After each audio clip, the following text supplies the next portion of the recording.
In the spring of 1923, the commissioners of Lee County, Florida, rowed a launch out to a private island in Pine Island Sound and sat down with a New York advertising millionaire named Barron Gift Collier, who wanted them to give up a third of the county they governed.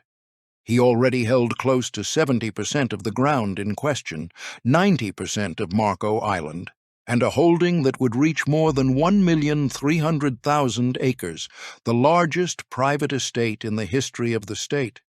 His name is no secret. It sits on a county line, a bridge, and several hundred road signs. What was never told is what the name cost. Collier was not buying land that spring. He was buying a county, and the price was a road. That road still lies across the Everglades like a wall, and the public is still paying to take it apart.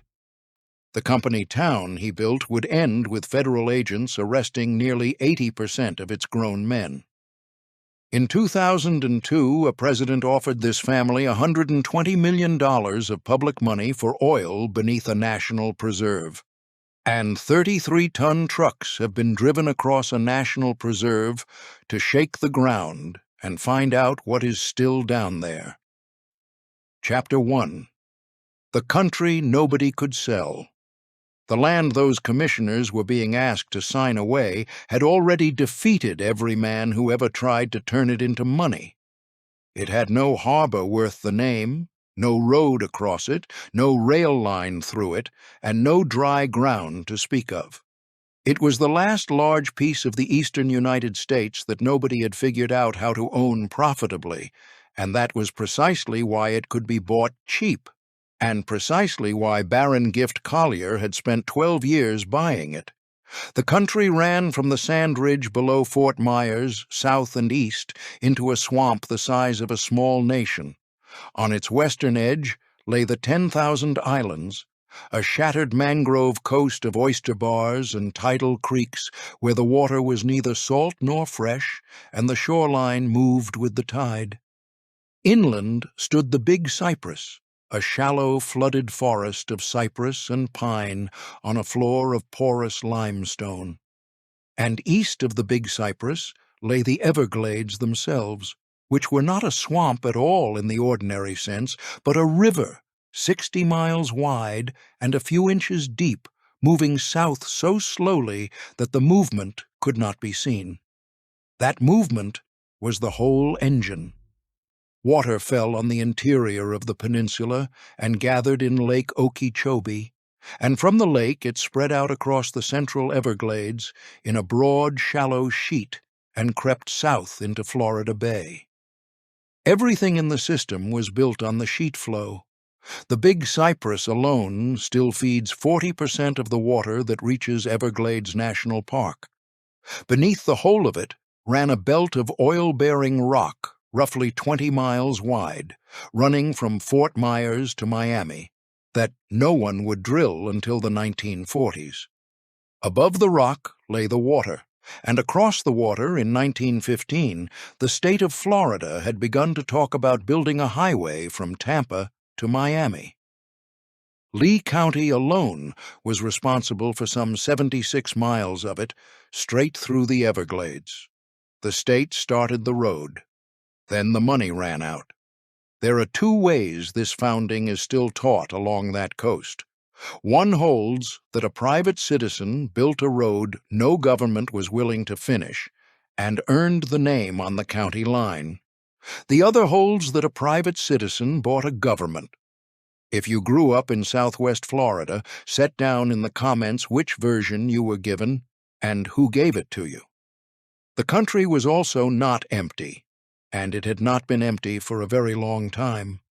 Seminole and Miccosukee families were living in the Everglades and the Big Cypress, in the isolation the Seminole Wars had driven them into. They had gone into that water because the water was the one place the United States Army had not been able to follow them, and they had stayed because staying was survival. They hunted, they fished, they moved their camps with the seasons, and they had almost no contact with the country that surrounded them. To the men in Tallahassee, drawing lines on a map of southern Florida, This population did not exist in any legal sense at all. It was not counted, not consulted, and not compensated.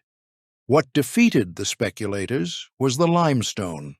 There was no soil to speak of, only a thin skin of muck lying on rock, and under the rock, water. A road could not simply be graded across it. The rock had to be broken, and the broken rock had to be piled up to make dry ground, and the pile had to be high enough to stay above the flood. Every mile of usable land had to be manufactured.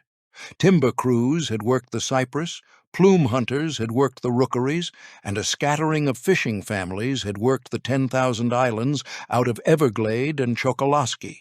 But nobody had turned the country itself into an asset because the country would not hold a foundation, which is why the price was low, and why one man with a New York fortune and no reason to hurry could take a position in it that no consortium of Florida developers had ever assembled.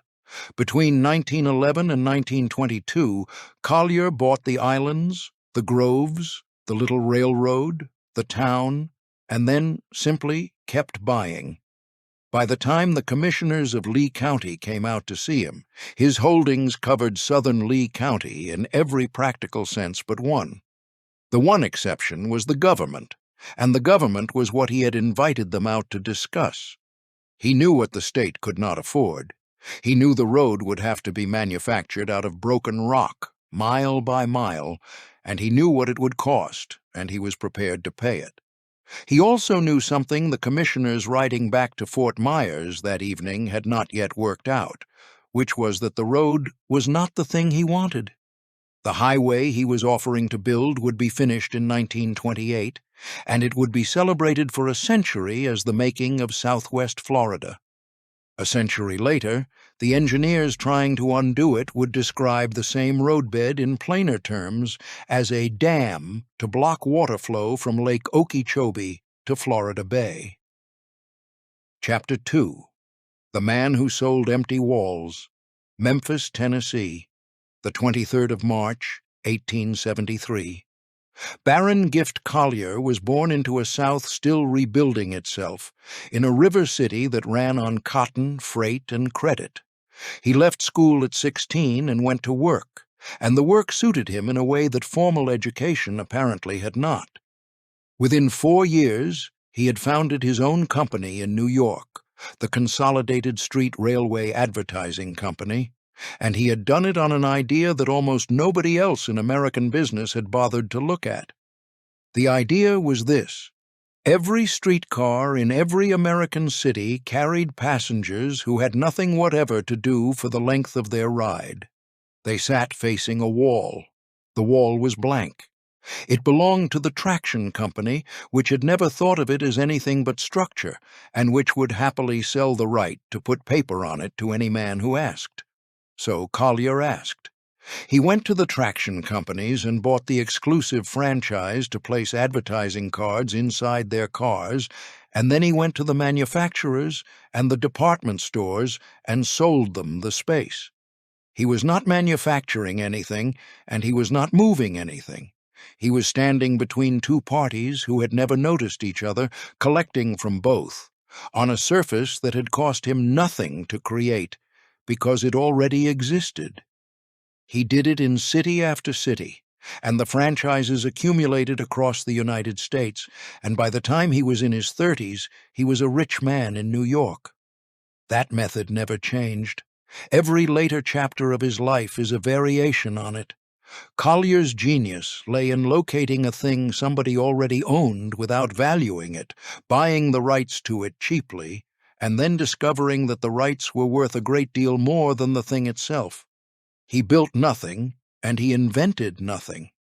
The traction companies kept their streetcars. He took the walls. Neither party felt robbed, and only one of them got rich. He married Juliet Gordon Carnes in 1907. He moved in the circles that a New York fortune of that period opened, and he kept relations across 4 administrations with Theodore Roosevelt, with Woodrow Wilson, with Calvin Coolidge, and with Herbert Hoover. He was not a political man in the sense of seeking office. He never ran for anything, and he never held any office at any level of American government, which is a detail worth holding on to, because within 20 years he would be selecting the officers of a county. In 1911, he and his wife took a winter holiday in Fort Myers, Florida. There is no evidence that he went south looking for anything in particular. Fort Myers in 1911 was a small citrus and cattle town on the Caloosahatchee River, the sort of place a northern businessman visited to sit in the sun for a fortnight and then leave. What he found instead was the last unclaimed coastline in the eastern United States, priced as swamp, sitting a day's sail from a railhead, and owned in scattered parcels by people with no capital and no plan. He bought an island. Useppa lies in Pine Island Sound, north of Sanibel, a high shell mound of a place with old Calusa middens under the palms. He paid $100,000 for it, an extraordinary sum for a Florida island in 1911, and he turned it into a private club and a winter house, and he made it his address. He would keep that address for the rest of his life, through everything that followed, and the fact that he never changed it is the single most revealing thing about the empire he was about to build. Useppa Island is in Lee County.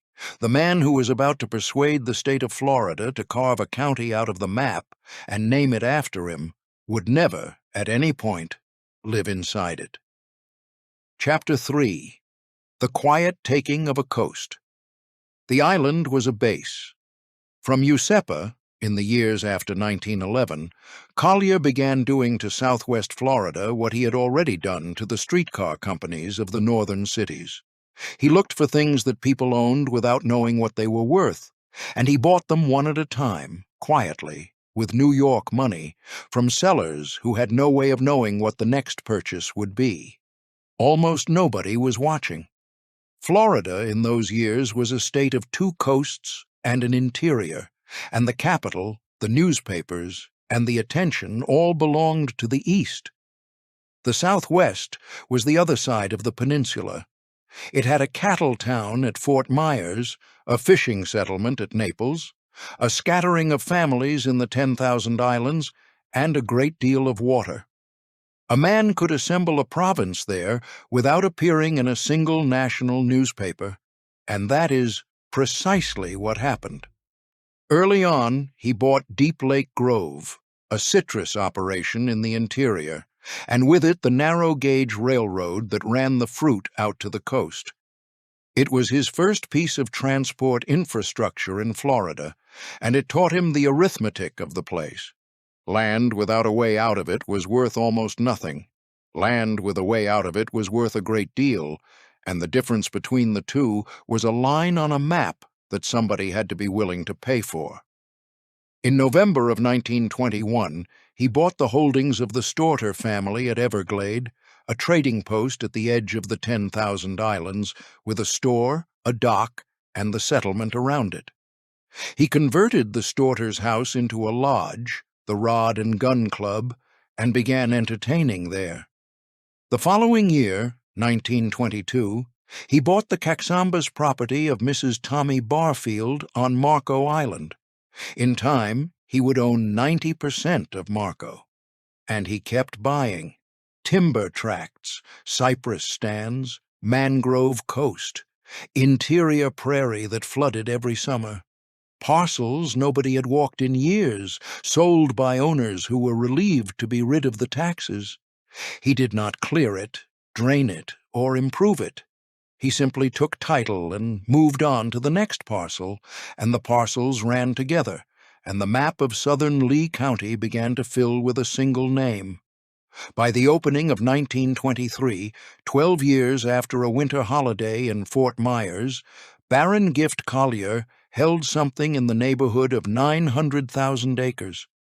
It amounted to nearly 70% of all the land in southern Lee County. Within the decade, the holding would pass 1,300,000 acres, which made him the largest private landowner in the state of Florida. He had done it without a railroad, without a boom, without a single promotional campaign, and without, so far as the record shows, anybody in Tallahassee raising an objection or even a question. This was land the state had spent 70 years failing to give away.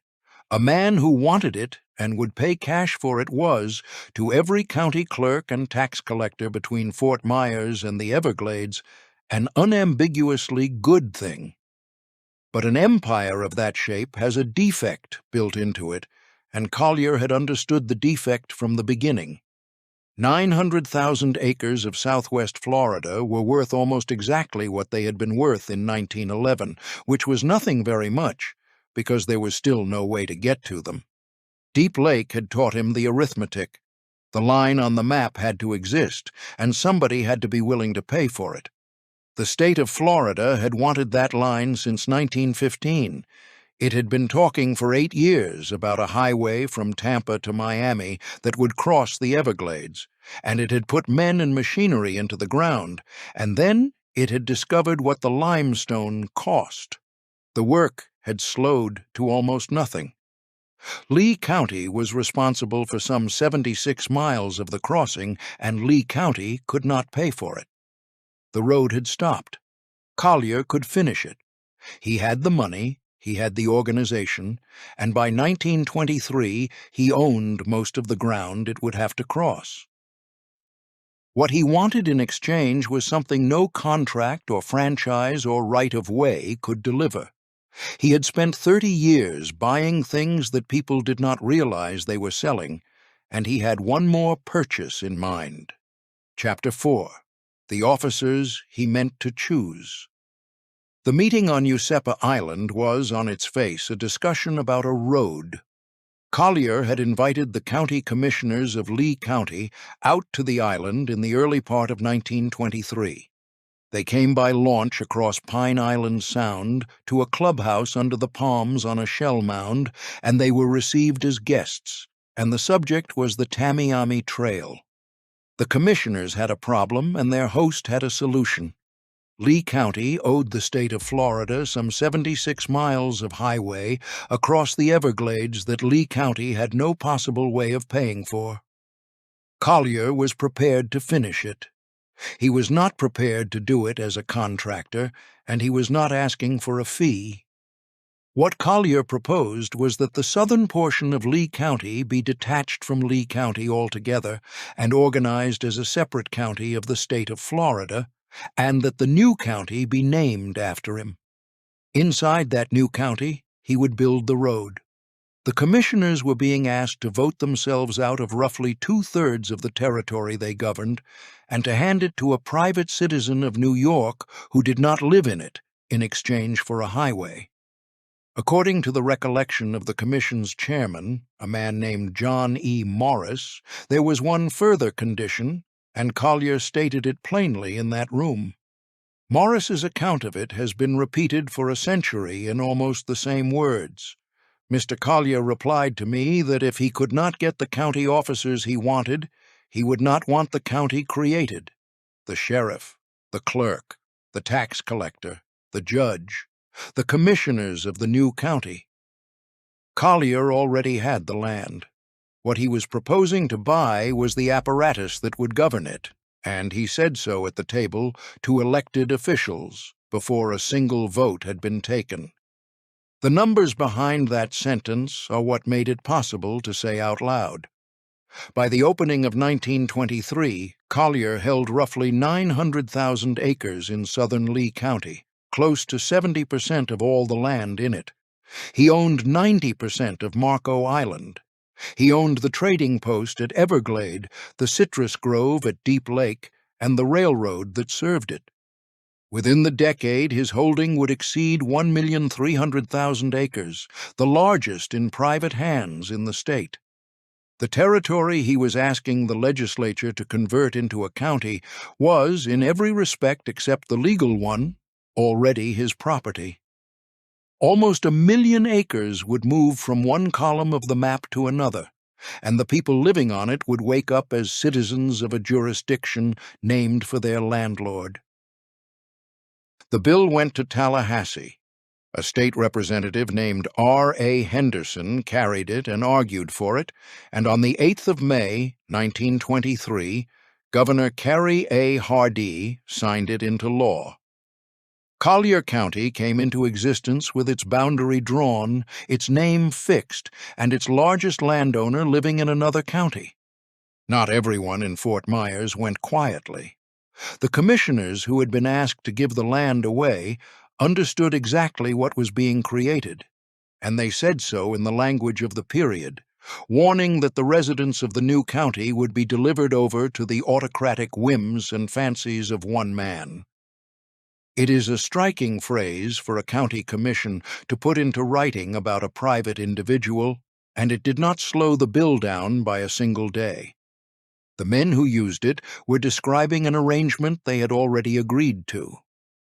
For the county seat, the legislature designated the settlement of Everglades at the edge of the 10,000 islands, which Collier had bought from the Storter family a year and a half earlier. It was incorporated in 1923 as the town of Everglades. At that moment, it consisted of about a dozen families, most of whom worked for the man who owned the ground under their houses. It was now the administrative capital of a county drawn from almost 1,000,000 acres, and its courthouse, its jail, its records, and its officials would sit on land held by a single private title. There is no evidence that any of this was illegal. That is the part of the story that resists easy telling. No statute of the state of Florida prevented a legislature from creating a county, and none prevented a citizen from owning most of one, and none required a county's namesake to reside in it. Every step was taken in the open, recorded in the statute books, and reported in the newspapers, one of which Collier would shortly own. The machinery of American local government simply had not anticipated a man who would treat a county the way he had treated the wall above a streetcar seat, an asset that already existed, that nobody had thought to price, and that could be acquired from people who did not understand they were selling it. Collier himself put the outcome about as directly as it can be put. Looking back at how the new county had voted since its creation, he observed that ever since it became Collier County, our people have won every election. The word he used was our, and for the next 16 years they did. Chapter 5. A government with one shareholder. A county needs more than a boundary. It needs a seat, and a seat needs a town, and in 1923 the county seat of Collier County was a trading post with a dozen families in it. So Collier built the town. Everglade, which became the town of Everglades, was raised out of the marsh at the edge of the 10,000 islands as a working corporate settlement for the people who would build the road and run the county. It got a street grid where there had been mud. It got a bank, the Bank of the Everglades, and a city hall, and a laundry building where the company washed the linen for its lodge and its crews, and the Rod and Gun Club in the old Storter house where the important visitors stayed. It got a dock deep enough for a coastal steamer and a rail connection that could bring in cement. And it got the things that make a place modern, all of them at once, and all of them from the same source. Collier brought the first telephone service the county had ever had. He brought the first electric power. He started the first newspaper, the Collier County News, which survives today as the Naples Daily News. He owned banks. He owned hotels. He ran a bus line and a steamship line and the little railroad out of Deep Lake. For the families who came to work there, it was, by the standards of Southwest Florida in the 1920s, an unusually good place to live. There were company paychecks in a part of the state that had mostly run on fish and barter. There was a telephone line to the outside world where a year earlier there had been none. Children grew up in a town with electric light in a county that had never had any. The men fished the same creeks their fathers had fished and drew wages besides. Almost everyone in Everglades worked for the company, and for a long stretch of years, almost everyone in Everglades was glad to. The arrangement underneath that contentment is the part worth stating plainly. The county's largest employer, its newspaper, its bank, its telephone exchange, its power supply, its transport, and the freehold of the ground beneath its courthouse were all held by one man. Every institution capable of holding a county government to account was owned by the person that government would have had to hold to account. There was no opposition press, because there was no press he had not founded. There was no independent business class, because there was no significant business he was not behind.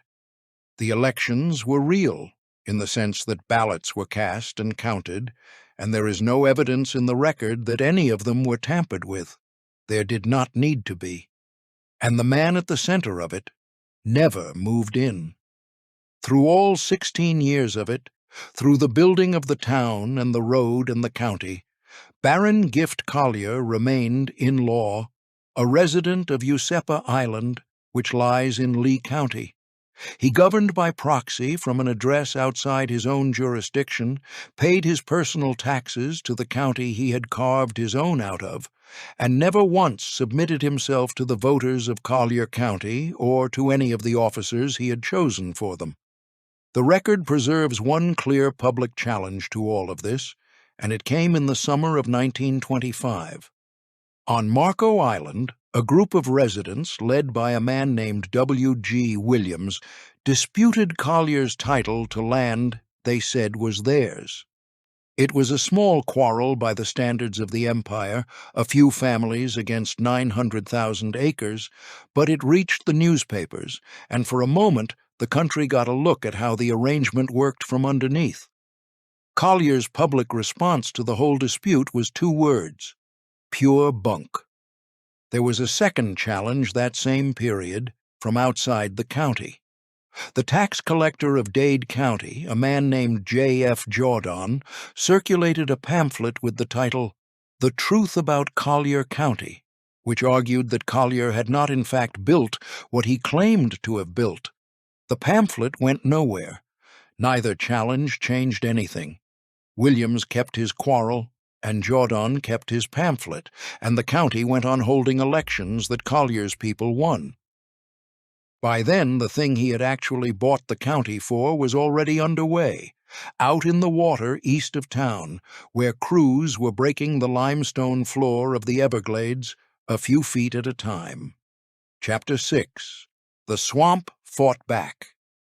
The state of Florida had already tried to build this road, and the state of Florida had already stopped, and the reason was the ground itself. The Everglades will not accept a roadbed. There was nothing to build on. The muck was a skin, and under the skin was limestone, and under the limestone was water. A road across that country could not be graded because there was nothing to grade. It had to be manufactured.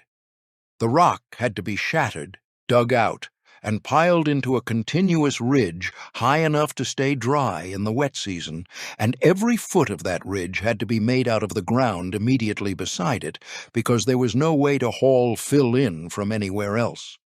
So the road built itself out of a ditch.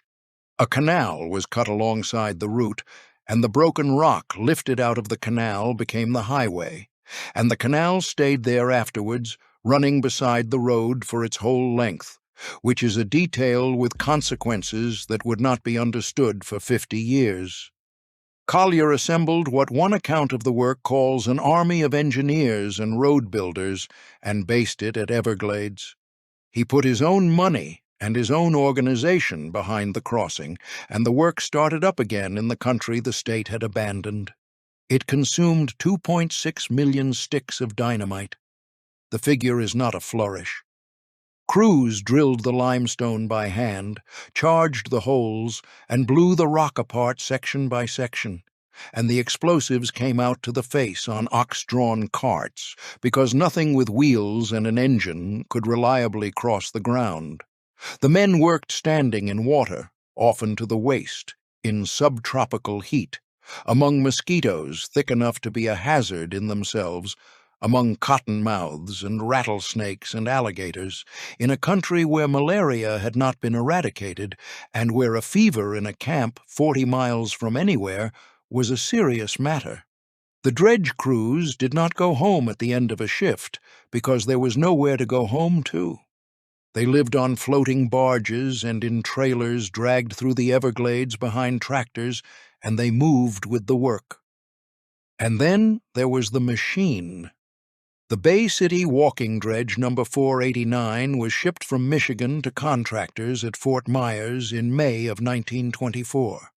It was an excavator mounted on a frame that could pick itself up and walk.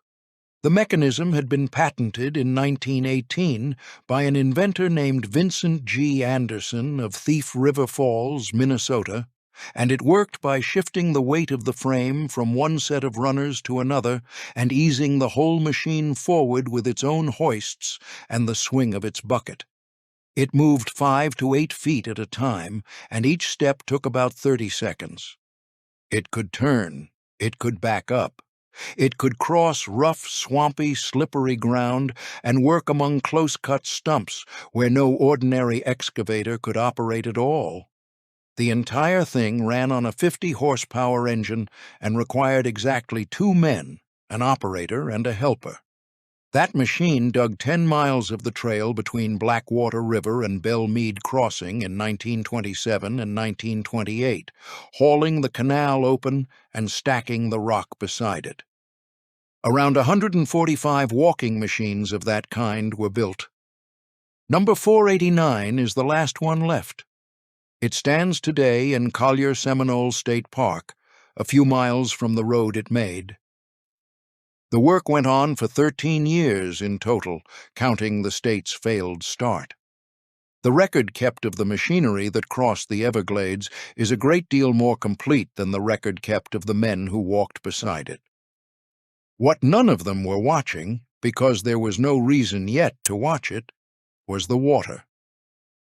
The ridge they were building ran east and west. The sheet flow ran north and south. Every mile of finished roadbed was a mile of continuous rock wall laid at a right angle across the direction the Everglades drained, with a canal on one side of it to catch whatever came down. The men breaking limestone in 1927 were not building a highway across a swamp. They were building a dam across a river. And the river was the one that fed everything south of them, all the way to Florida Bay.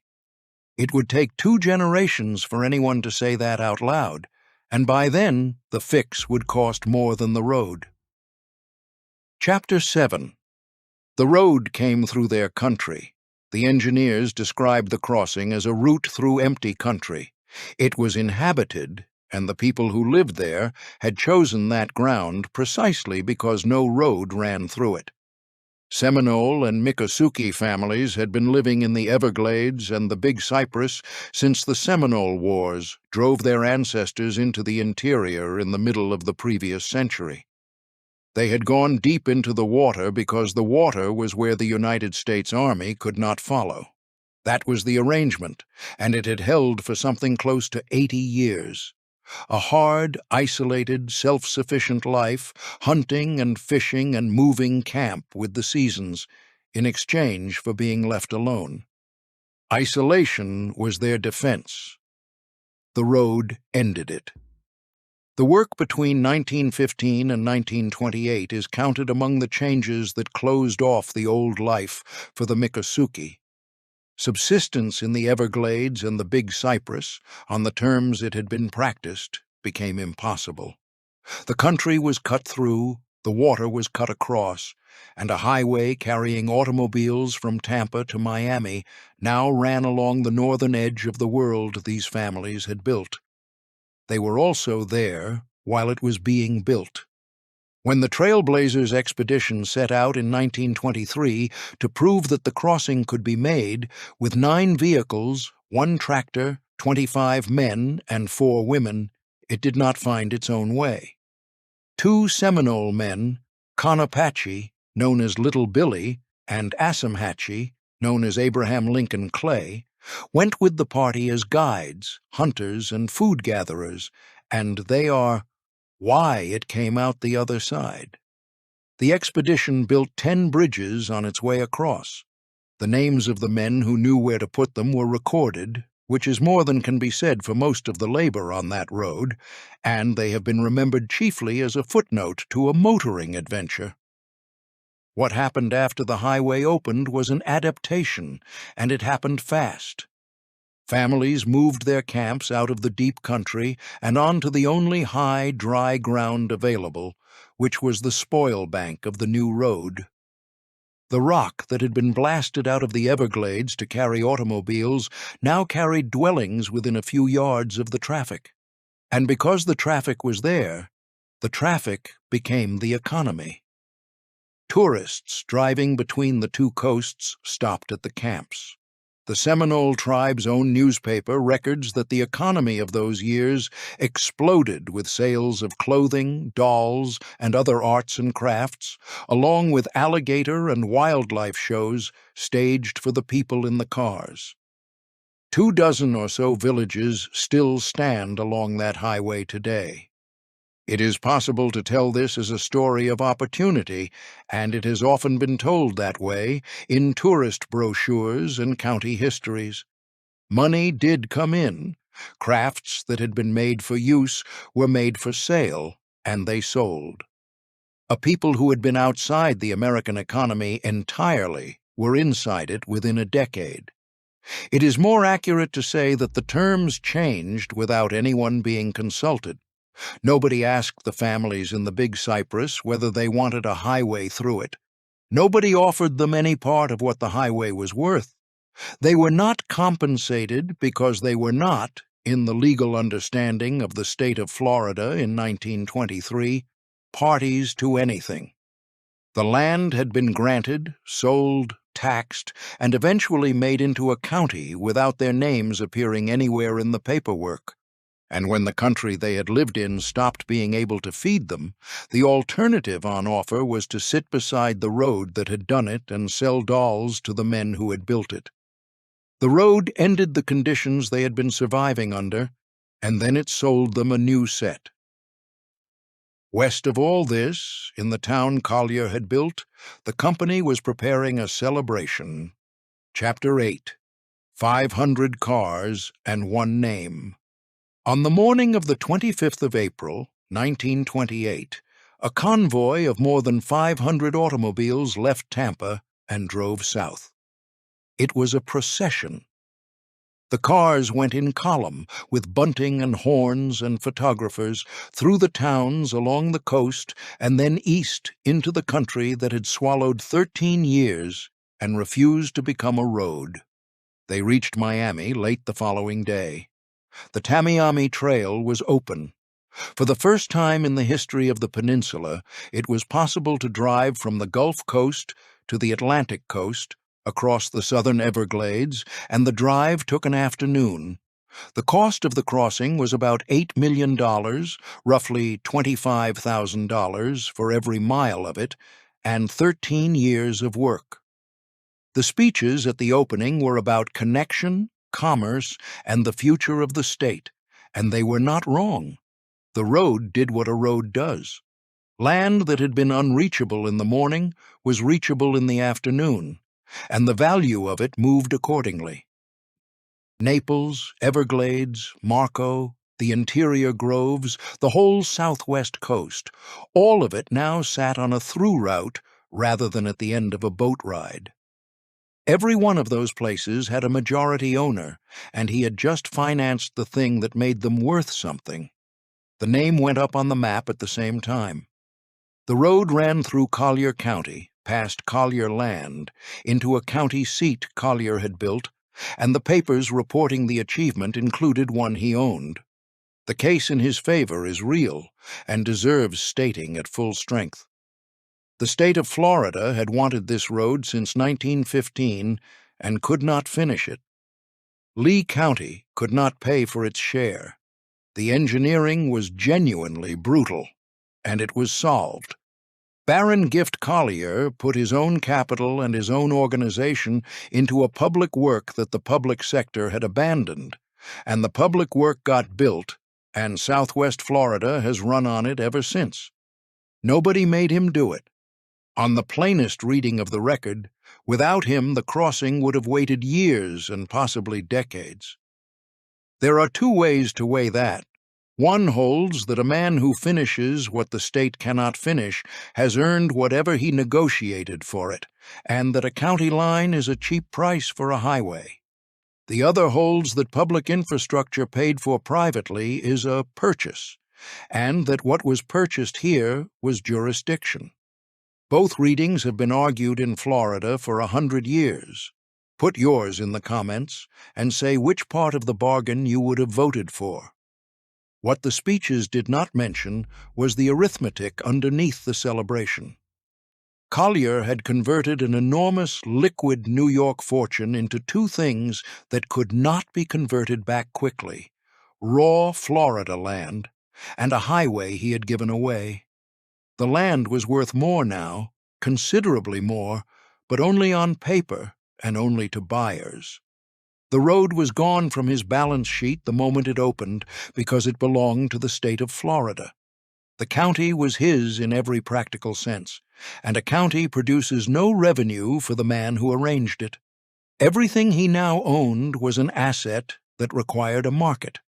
In the spring of 1928, with 500 cars sounding their horns on a road he had paid to finish, Barron Gift Collier was the largest private landowner in Florida, and almost none of what he owned could be turned into cash. Paying for the road had been a steady drain on him for years. The Depression was 18 months away. He had 5 years left. Chapter 9. The year the money stopped. The empire had one revenue stream, and it was not in Florida. Everything in Florida had been financed out of New York. The land, the town, the newspaper, the telephone exchange, the power plant, the steamship line, the county, and above all the road had been paid for with money that came from advertising cards inside streetcars in American cities. Florida consumed money, and advertising supplied it. For 20 years that worked, because the streetcars ran full and the cards sold. Then the streetcars stopped selling. The Depression took the advertising business the way it took everything else that depended on discretionary corporate spending. When a manufacturer is cutting payroll, the first line it strikes is the one that buys card space above a seat. Collier's revenue contracted at exactly the moment his obligations did not, and his obligations were enormous because he had spent the preceding decade converting cash into Florida, and Florida would not sell. A man who owns 1,300,000 acres in a state where nobody is buying acreage owns a tax bill.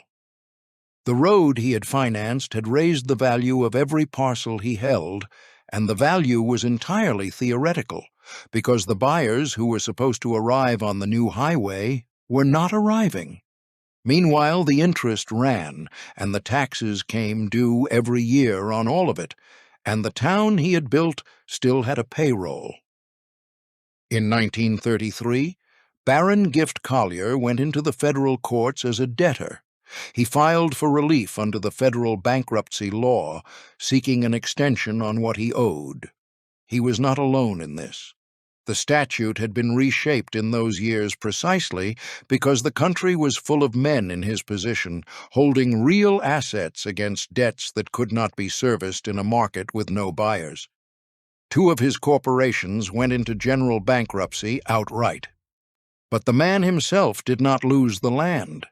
Changes to the bankruptcy laws allowed Collier to hold on to a large part of the Florida holdings through the proceedings, which is the single most consequential fact in this chapter, and the reason the story does not end in 1933.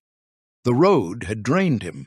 The road had also converted his fortune into a form the Depression could not liquidate because there was no market to liquidate it into, and the courts let him wait. The obligations were restructured. The acres stayed. The federal government, for its part, did not let go. The United States pursued Collier and then his estate for back income taxes, and the dispute outlived him. The case captioned United States against Collier was decided in the Fifth Circuit Court of Appeals on the 12th of June, 1939, 3 months after his death. The last document in the story of the man who bought a county is a federal tax opinion. Empire of Acres follows exactly this question. What happens to American land when the family that owns it stops being able to pay for it? If that is the kind of history worth an hour of an evening, subscribe, and the next one will come to you. He kept working. That is the part of the 1930s that tends to get compressed into a single word. He was a bankrupt in the technical sense, and he remained, in the ordinary sense, one of the more substantial men in the American South. At the time of his death, he still held a chain of hotels, bus lines, banks, newspapers, a telephone company, and a steamship line. He had been slowed and forced to trade liquidity for time, and the trade had gone through. The irony of the decade is worth setting down without decoration. The Tamiami Trail is universally described as the thing that ruined Barron Collier. It did drain him, and it did put him in front of a bankruptcy judge. It also locked his fortune into 1,300,000 acres of southwest Florida at the exact moment when land was the one asset a court would let a debtor keep, and then it made that land reachable by automobile. The road ruined the man and secured the family. Nobody in 1933 could have known which of those two facts would turn out to matter. 6 years later, the man was dead, and the acres were still there. Chapter 10. He died in another county. Barron Gift Collier died in Manhattan on the 13th of March, 1939, 10 days short of his 66th birthday. He died where the money had always been, in the city where he had sold the walls of streetcars 45 years earlier, and he died as a legal resident of Useppa Island, which is in Lee County, Florida. He had held that address since 1911. He had never changed it. 16 years after the state of Florida created a county in his name, drew its boundary around his land, seated its government in a town he had built, and staffed it with officers he had expected to choose, the man himself had never been a citizen of it for a single day. That is the shape of the whole life, and it is not an oddity of tax residents. Collier's method from the beginning had been to acquire the rights to a thing without acquiring the thing itself. He never owned a streetcar. He never held an office. He never lived in his county. What he owned in every case was the position from which the thing could be directed, and he took care never to be inside it. The estate passed to his 3 sons. Barron Jr., Samuel, and Miles Collier took the empire between them and ran it for the next 3 decades, and the family history from this point becomes, for a while, an ordinary American story of inheritance and attrition. Samuel died in 1950 in a racing accident. Miles died in 1954 of a viral infection. Barron Jr. outlived both of his brothers by more than 20 years and died in 1976. The sons did not sell the land. They could have. The holdings had come through the Depression intact largely by accident, the residue of a court's willingness to give a debtor time, and by the 1940s, Southwest Florida was becoming reachable, buildable, and desirable in a way it had never been before, precisely because of the road their father had bankrupted himself finishing. A family with 1,300,000 acres and a highway through the middle of them could have liquidated in a rising market and walked away rich in cash. Instead, they began giving pieces of it away. In 1947, the family gave Collier County the 7,271 acres that became Collier Seminole State Park, running south toward the 10,000 Islands, as a memorial to the Seminole Wars. That same year, on the 6th of December, President Harry Truman dedicated Everglades National Park, and Collier land was among the holdings that went into it. Told as a conservation story, which is how it is usually told, this is the moment the family turned from acquisition to stewardship.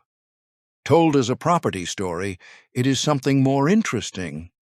The Colliers had discovered that land could be handed to the public and still work for the family, that a donated acre generated goodwill, tax treatment, and a permanent green buffer around the acres that were not donated, and that the public, receiving a gift, does not generally ask what has been kept back. They would refine that discovery considerably over the next 30 years. The county went on without him. The town he had built went on, too, for a while, holding the courthouse and the records and the name, out at the edge of the mangrove where the road began.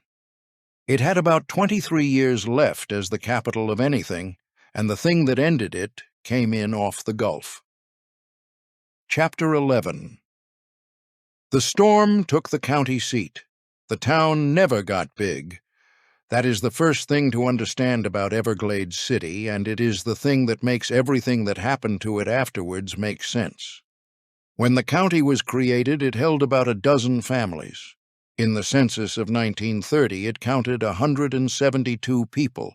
It reached its high water mark in 1950 at 625 residents, and it was the seat of government for a county drawn out of almost 1 million acres, holding the courthouse, the jail, the records, the tax rolls, and the name. It was a good place to be from. The families who stayed after the construction crews left made their living the way families on that coast had always made it, out of the water, working the fishery and the endless shifting channels of the 10,000 islands, where the shoreline is a rumor and the chart is a suggestion. Children learned the passes before they learned to drive. Men who had never been further north than Fort Myers could put a boat through 40 miles of mangrove in the dark on a falling tide and come out exactly where they meant to. That knowledge was the town's only capital, and it was real capital, held by people who owned almost nothing else, in a county where the ground under their houses still largely belonged to a corporation in another town. Then came 1960. Hurricane Donna came ashore in the 10,000 islands and went straight over the top of them. Across Collier County, the storm destroyed 153 homes, inflicted major damage on 409 more, and damaged a further 1,049. In a county that had never had many buildings, that was most of the buildings. Everglades City took the surge directly, because Everglades City sits at the mouth of a river a few feet above the Gulf, and there is nothing between it and the water but oyster bars. The town did not recover its position. In 1962, the Florida legislature moved the seat of Collier County out of Everglades City and installed it at East Naples, up the coast, on the dry side of the county, where the growth was going. The courthouse function, the records, the offices, and the payroll all went with it. That decision has a symmetry the record does not comment on. The legislature had created the town's status in 1923 at the request of the man who owned the town. The legislature removed it in 1962, and by then the growth, the money, and the future of Collier County had moved up the coast toward Naples. The county seat followed the value, both times. What was left in Everglades City was the water, the boats, and the knowledge. The town settled into a long, quiet decline. Its population never again reached the 1950 figure. By the early 1980s, there were about 534 people in it, and today there are fewer than that, 352 at the census of 2020. It became the sort of place visitors passed through on the way into the national park, a couple of streets of old company buildings with a lodge, a laundry that had become a museum, and a bank that had become somewhere to sleep. The men who lived there still knew every channel in the 10,000 islands, still ran boats through water no outsider could read, and still made their entire living out of a fishery inside the boundaries of Everglades National Park. And then the National Park Service announced what it intended to do about that fishery. Chapter 12. They arrested all the men. The National Park Service announced that commercial fishing inside Everglades National Park would end in 1986. The reasoning was sound, and the intention was good. A national park is not a fishery. The stocks were under pressure, and the agency was doing what the agency exists to do. But the boundary of Everglades National Park had been drawn across water that a few hundred families in Everglades City and Chokoloskee had fished for a century, and the announcement meant that in a fixed number of years, the only industry those families had would cease to be legal. There was no other industry. That was the situation Barron Collier's town had been left in. It had been built for one purpose, staffed by one company, made a county seat by one legislature, and stripped of that status by another. And what remained was a few hundred people, a great deal of shallow water, and a set of skills that had no other market. Except that the skills had exactly one other market, and it was booming. Southwest Florida, in those years, sat at the receiving end of a marijuana trade running out of Jamaica and Central and South America, and that trade had a logistics problem the 10,000 islands solved perfectly. The motherships stayed in open water. Somebody had to go out in a fishing boat, take the bales off, and bring them back through channels no federal agent could navigate. The men of Everglades City had been running boats through that maze since childhood. They were, in the most literal sense, the most qualified people in the United States for the work. The bales became known locally as square grouper. A man could clear as much as $10,000 in a single night, which was more than the fishery had ever paid anyone for a season, and the money went into houses, boats, and trucks in plain sight. And the town closed around it the way small towns close around anything everyone is doing. The federal government began Operation Everglades in July of 1981. It ran undercover for 2 years.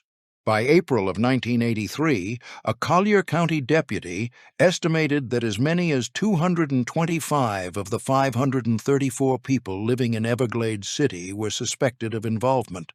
That is not 225 adult men. That is 225 of every man, woman, and child in the town. Phase 1 came down in the early morning of the 7th of July, 1983. Agents blocked State Road 29, which is the only road into Everglades City and Chokoloskee, sealed the community, and served warrants. 39 defendants were taken that morning. A second phase ran through to the 29th of June, 1984, and took 40 more. A third phase, Operation Trident, continued into 1986. The final accounting, as the United States District Court for the Middle District of Florida records it in its own institutional history, runs like this: 256 people arrested or indicted, more than 580,000 pounds of marijuana seized with an estimated value of more than $252 million. Cars, boats, and property worth more than $5 million taken, and nearly 80% of the adult male population of Everglades City arrested. The federal presence in Fort Myers, prosecutors and marshals both, had to be expanded to handle the caseload. A resident summarized the result in a sentence that has outlived every official statement made about the operation. It's going to be a town of women. They've arrested all the men. There are 2 ways this is told, and both are told sincerely. One holds that a fishing town was corrupted, that easy money found people who should have known better, and that the law did precisely what the law is for. The other holds that a town was abandoned, that its single legal industry was legislated out from under it by a government that offered nothing in its place. and that the men who went to prison were the ones who had the fewest alternatives. Set down in the comments which of those two accounts you find harder to argue with. The connection back to 1923 is not a flourish, it is structural. Barron Collier built Everglades City as a company town, which means a town with one employer, one industry, and no independent economy, and that is a design choice with a long tail. A company town does not diversify because it has no reason to and no capital to do it with. When the company's interest moves, or the county seat moves, or the fishery closes, there is nothing underneath. The men arrested in 1983 were living in a settlement built around a single purpose that had been gone for 2 generations. He had built a town that could only ever do one thing. When the government took that one thing away, the town found another one in the same water. And while the federal agents were sealing State Road 29 at dawn, the family whose name was on the county line was already 9 years into a far larger transaction with the same federal government conducted in Washington, in writing, entirely lawfully, and worth vastly more than everything seized in Everglades City put together. Chapter 13. The Half They Did Not Sell. In 1974, the Collier family did the most publicly admired thing it has ever done. The Big Cypress had become a national argument.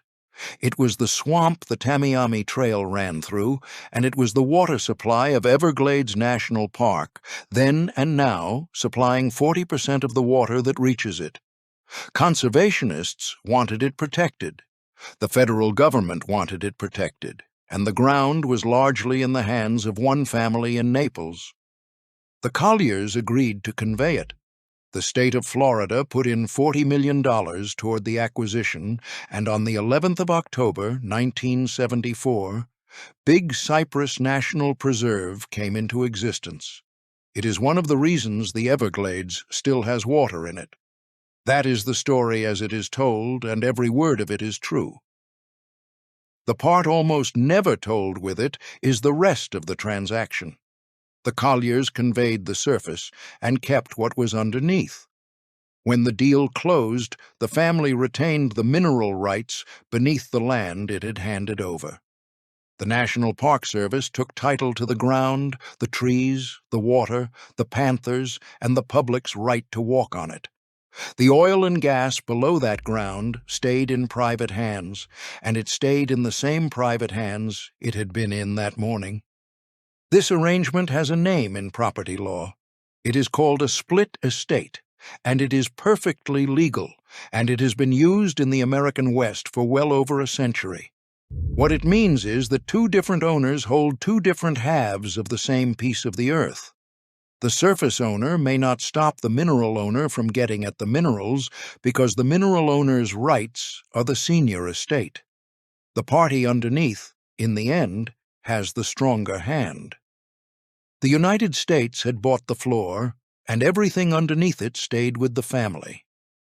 The scale of what was kept back is worth stating slowly. Collier Resources Company, the family entity that holds the interests, controls the mineral estate beneath something in the order of 465,000 acres of southwest Florida, most of it inside Big Cypress National Preserve and the wildlife refuges around it. The oil sits in a formation called the Sunnyland Trend, a belt about 20 miles wide running across the peninsula from Fort Myers to Miami, of which something like 6% lies under Big Cypress. And the timing of what was under that ground is the detail that changes the character of the whole transaction. Oil was found at Bear Island in the northeast of the preserve in 1972. It went into production in 1973. The conveyance was signed in 1974.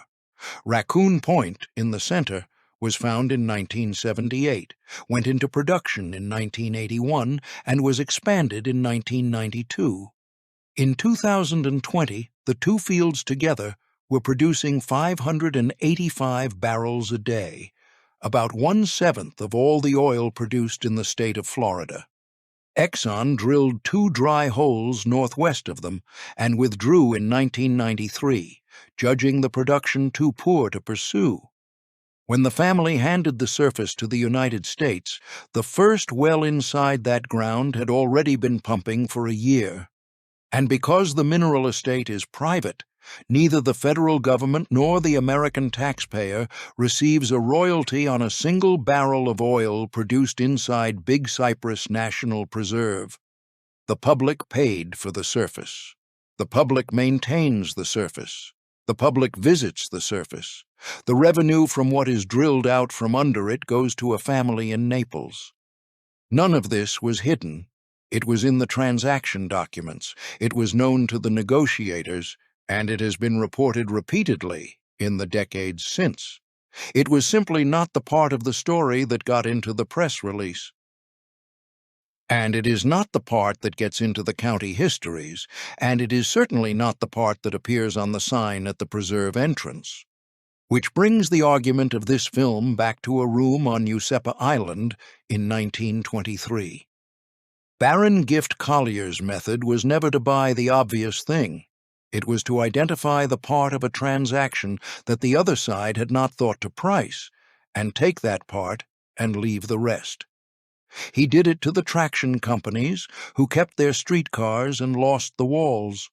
He did it to Lee County, who kept their courthouse in Fort Myers and lost 1/3 of their territory and every officer in it. And in 1974, 35 years after his death, his heirs did it to the United States of America, which received a national preserve and did not receive what was under it. The method had outlived the man by a generation, and it was about to produce the largest single payday in the family's history. Or it would have if the government's own experts had not been asked to put a number on it first. Chapter 14. A poker chip worth $5. By the end of the 1990s, the federal government had reached an obvious conclusion. If the only way to stop oil development inside Big Cypress National Preserve was to own the oil, then the United States would have to buy back the half of the estate it had failed to acquire in 1974. The question was what that half was worth, and the government could not answer it. In 2000 and in 2001, the Minerals Management Service, the federal bureau responsible for exactly this kind of valuation, put the Collier mineral interests at about $68 million. The appraisals produced across the whole set of holdings covering Big Cypress, the Florida Panther National Wildlife Refuge, and the 10,000 Islands National Wildlife Refuge ranged from $5 million at the bottom to $475 million at the top. There was no agreed number anywhere inside the federal government, and the spread between the lowest professional estimate and the highest ran to a factor of almost 100. On the 29th of May, 2002, President George W. Bush announced that the United States would buy them for $120 million. Interior Secretary Gail Norton was present. Governor Jeb Bush of Florida, the president's brother, supported it. The terms, as reported at the time, were these. The family could take the payment in cash, or it could take transferable credits against offshore oil leases, which is to say, instruments it could sell on to someone else. And if the rights were ever appraised above $120 million, the family would be entitled to future tax relief on the difference. The arrangement required the approval of Congress. Put plainly, the public was being asked to pay nearly twice what its own valuation bureau had calculated in a currency the recipient could resell with a tax benefit attached to the gap between the price and any higher number that might later be produced. The reaction from inside the Department of the Interior was recorded by a reporter, anonymously, and it is the sharpest sentence in the whole affair. The family, the source said, had just been trying to palm off a $5 poker chip as a $50 poker chip. Keith Ashdown, of the watchdog group Taxpayers for Common Sense, put the objection on the record under his own name. "It stinks to high heaven," he said. "The real way they're going to make money on this is the tax write-off." And David Guggenheim, a former co-chairman of the Everglades Coalition, who had sat across the table from them, offered what may be the most exact assessment anyone has given of this family in 100 years. "They're some of the best negotiators I've ever worked with." Negotiating for the Colliers was Robert Duncan, the general manager of Collier Resources Company, with the family's lawyers beside him. Then, the Inspector General of the Department of the Interior, Earl E. Devaney, began looking into it. His office criticized in hard terms both the way the department had arrived at the value of the mineral rights and the tax breaks it had offered the family to close. The finding, in substance, was that the government had not listened to its own experts. The deal collapsed after that investigation began. Congress never appropriated the money, and the rights were never bought. The rights stayed where they were. So did the oil. What followed was not a truce. In 2017 and 2018, Burnett Oil Company, operating under lease from the family's mineral estate, ran a seismic survey across the preserve. The survey was conducted with thumper trucks weighing 33 tons apiece, machines that drive across the ground and shake sound waves down into the rock so the echo can be read. They drove them across the big cypress. In the process, the trucks plowed over dwarf cypress trees 200 years old in a wetland inside a unit of the National Park System, and the damage was severe enough that the Park Service ordered an expanded environmental study before anything further was allowed. Burnett had originally sought access along 400 miles in phases. It was scaled back to about 110 square miles.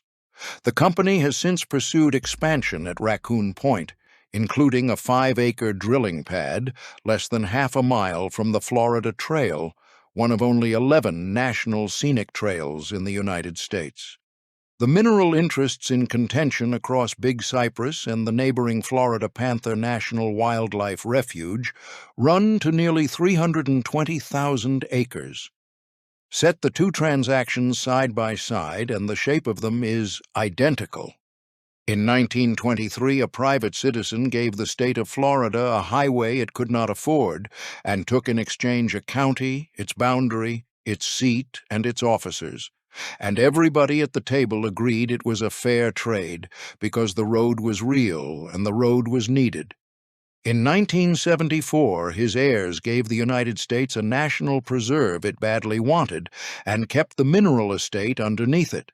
And everybody agreed it was a fair trade because the preserve was real and the preserve was needed.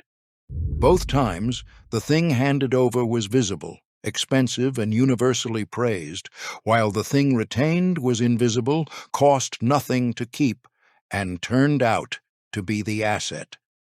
28 years after the second trade, a president of the United States stood up and offered $120 million for the part nobody had thought to ask about. Chapter 15. What is still being paid? The road is still there, and the country is still taking it apart. The work of undoing the Tamiami Trail began in 2009, when the first mile of it was lifted onto a bridge so the water could pass underneath. An early contract for that work ran to about $81 million. In 2013, a further $90 million was committed to elevate another 2 6/10 miles.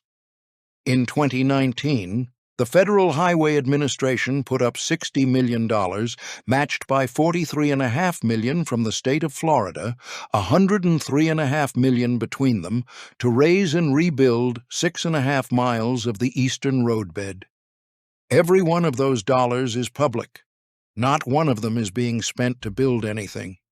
They are being spent to make a highway stop functioning as a dam 90-odd years after a private citizen paid to lay it across the direction the Everglades drains, and the water that has to get through it is the water that keeps 40% of Everglades National Park alive. Underneath the preserve, The other half of the estate is still in play. A conservation organization called Wild Landscapes International has been working with the Collier family to buy the mineral rights out and retire them, and the party pushing hardest is the one whose ancestors were driven into that water in the first place. The Miccosukee tribe of Florida is behind the deal. Their chairman, Talbert Cypress, gave the reason without decoration. The tribe would not exist without the Everglades, which Big Cypress National Preserve sits on. If it closes, the family gives up the mineral estate beneath roughly 465,000 acres to the federal government. It is being done in stages. The first stage closed in 2023 when the family sold 11,141 acres, minerals included, to the Florida Department of Environmental Protection and the South Florida Water Management District. The second stage, the one that covers Big Cypress itself, is still in title searches and appraisals.